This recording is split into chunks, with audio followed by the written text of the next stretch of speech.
तो एक तरह से चलिए आज लिस्ट आ गई।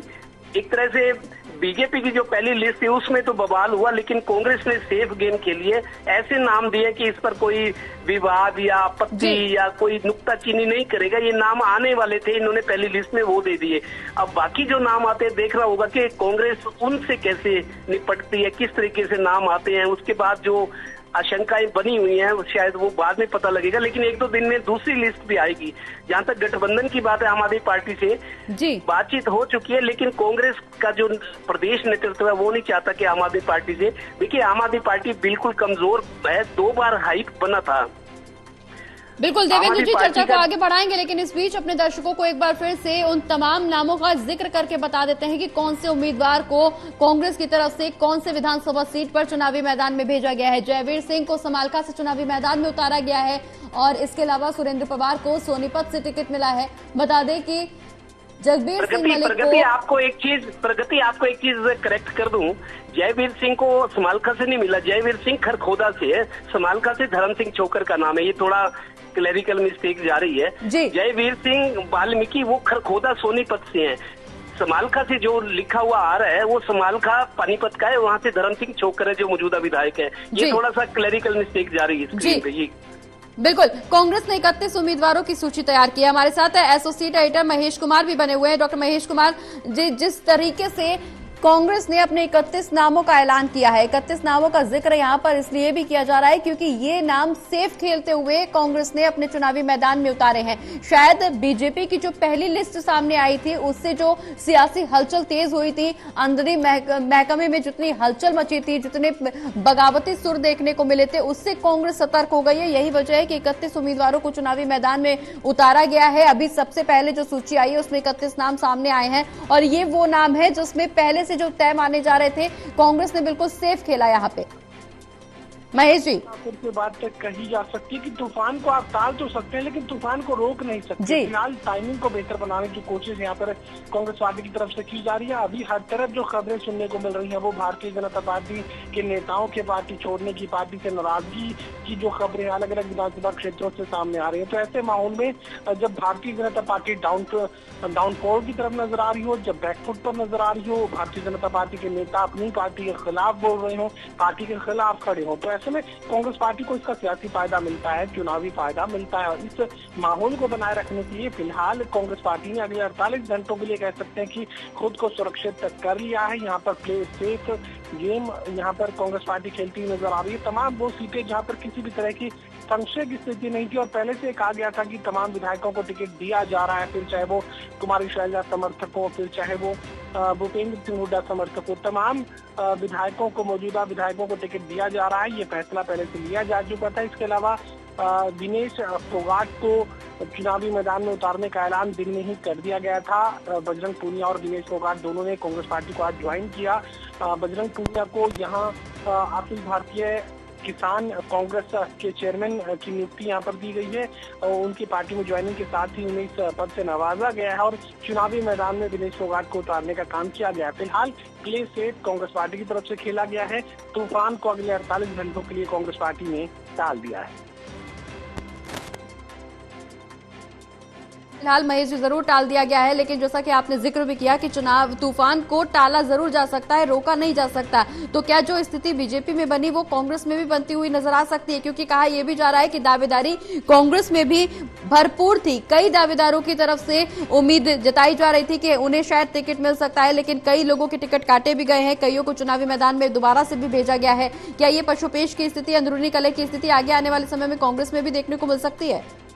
देखिए, 2 बड़े खतरे कांग्रेस पार्टी के सामने थे। सबसे बड़ा खतरा जो पहले सामने आ रहा था वो था गठबंधन का। गठबंधन में आम आदमी पार्टी के साथ गठबंधन में जो भी सीटें जाती वो कांग्रेस पार्टी के नेताओं की होती, कांग्रेस पार्टी के मेहनत करने वाले तमाम उन कार्यकर्ताओं की होती। तो ऐसे में यहाँ एक विरोध को तो यहाँ टाल दिया गया कि आम आदमी पार्टी से गठबंधन को फिलहाल दरकिनार कर दिया गया, उसे दूर रखा गया। गठबंधन की संभावना फिलहाल कम नजर आ रही है, ना के बराबर नजर आ रही है। एक फायदा तो ये कांग्रेस पार्टी को हो रहा है कि 90 की 90 सीटों पर यहाँ कांग्रेस पार्टी के उम्मीदवार उतारे जा रहे हैं। दूसरा फायदा ये मिल रहा है कि यहाँ पर फिलहाल जो जिक्र मैं कर रहा था कि तूफान को टाला जा सकता है, रोका नहीं जा सकता। अगले 48 घंटों के लिए तूफान को टाल दिया गया है और यहाँ ये सुनिश्चित करने की कोशिश की जा रही है कि कम से कम जब तक नॉमिनेशन फाइल करने की तारीख बेहद करीब आ जाएगी, 12 तारीख यहाँ पर रखी गई है, 12 तारीख का अगर 10 तारीख आधी रात को अगर बाकी नामों का ऐलान पार्टी की तरफ से किया जाता है तो दो तरफ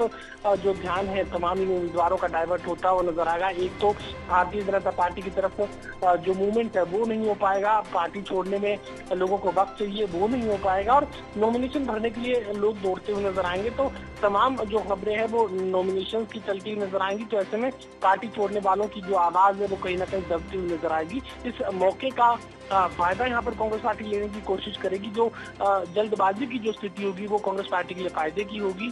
तो यहाँ कांग्रेस पार्टी से नाराज लोगों की जो खबरें हैं वो दबती हुई नजर आएंगी। तो इसका टाइमिंग का इस्तेमाल यहाँ पर कांग्रेस पार्टी की तरफ से किया गया। फिलहाल क्योंकि भारतीय जनता पार्टी में तूफान की स्थिति है, तो तूफान के मौके का फायदा यहाँ पर कांग्रेस पार्टी हाल फिलहाल उठाने की कोशिश कर रही है। माहौल को भुनाने की कोशिश जरूर कर रही है। हमारे साथ देवेंद्र कथोरिया जी भी लगातार बने हुए हैं। देवेंद्र जी, लाडवा सीट का जिक्र हो रहा है। लाडवा से चुनावी मैदान में बीजेपी की तरफ से नायब सैनिक उतारा गया है और यहां से मेवा सिंह को कांग्रेस ने टिकट दिया है। कितना बड़ा समीकरण है ये और कितना चुनौतीपूर्ण चुनाव? देखिए, लाडवा की बात करें, प्रगति पहले से इनेलो की तरफ से तो वो है, इनके उतारे गए हैं। और दूसरा मेवा सिंह भी जहां तक मेरे को है एक जाट कम्युनिटी से आते हैं, एक जाट कम्युनिटी का पहले इनेलो का है। तो उस स्थिति में ये नॉन जाट जो जातीय समीकरण है, तो नायब सिंह सैनी के लिए मेरे को लगता है एक बात तो ये है कि लाडवा में जैसा कि ज्यादातर लोगों को अब पता लग चुका है, अब जब से नायब सिंह सैनी ने शिफ्ट किया है करनाल से लाडवा में सैनी वोटर सबसे ज्यादा है पूरे हरियाणा में और ये सेफ सीट मानी गई थी। इसी वजह से नायब सिंह सैनी को उनके लिए लाडवा चुना गया है। दूसरी बात, इसमें अगर जाट कम्युनिटी के 2 या 3 आते हैं, क्योंकि जजपा को भी उतारने अभी दूसरी पार्टियां भी है, कोई निर्दलीय भी होते हैं, तो 2-3 अगर जाट कम्युनिटी के आते हैं तो उस हिसाब से नायब सिंह सैनी, चूंकि वोट उनकी ज्यादा है, सैनी बिरादरी की समाज की वोट ज्यादा है और जाट 2-3 कैंडिडेट हो जाते हैं तो मेरे को लगता है उसका सीधा फायदा नॉन जाट होने के नाते और फिर सीएम शेष होंगे, वो सीएम कैंडिडेट होंगे। इस वजह से मेरे को लगता है उनकी जीत मुश्किल नहीं होनी चाहिए लाडवा से। कुल मिलाकर जो 31 लोगों की सूची आई है, इनमें 28 तो सीधे कांग्रेस के सिटिंग एमएलए है। वो एमएलए भी जिनके बारे में कयास थे, आशंकाएं थी शायद इनको टिकट रोका जाए या इनके परिवार के लोगों को उतारा जाए, जो ईडी के शिकंजे में है, ईडी की जिनके खिलाफ जांच चली है, राव दान सिंह है, धर्म सिंह चोकर है, सुरेंद्र पवार, इन्हीं को टिकट दी गई है, परिवार के लोगों को नहीं मिलेगी। पार्टी ने इन पर भरोसा जताया और शायद ये भी हो सकता है कि जिस तरीके के पॉलिटिकल राजनीतिक आरोप लगते हैं कि टारगेट किया जा रहा है, परेशान किया जा रहा है, सहानुभूति या हमदर्दी लेने की कोशिश भी ये लोग करेंगे। पार्टी शायद इस बारे में सोच भी रही होगी कि उतना कसूर नहीं है जितना दिखाया जा रहा है। तो उनके बारे में जो सिटिंग एमएलए है कि शायद इनको टिकट आने के परिवार के बेटे को, भतीजे को दी जाएगी, वो आशंका भी खत्म हो गई है। 31 की जो सूची आई है, हम ये माने इनमें किसी एक नाम पर भी मेरे को नहीं लगता कोई किसी को आपत्ति होगी, पार्टी के वर्कर को, दावेदार को। ये पहली सेफ गेम है, पहला सेफ गोल किया है कांग्रेस ने। अभी जो सूची में बाकी नाम आने हैं, असली विवाद तो वहां आना है जहां बहुत दावेदार है। ये वो नाम थे जो पैनल में सिंगल नाम थे जिसमें कोई विवाद, आपत्ति, कोई मतलब बहस करने की जरूरत नहीं रहेगी। तो एक तरह से सेफ गेम खेली है कांग्रेस ने पहली सूची में।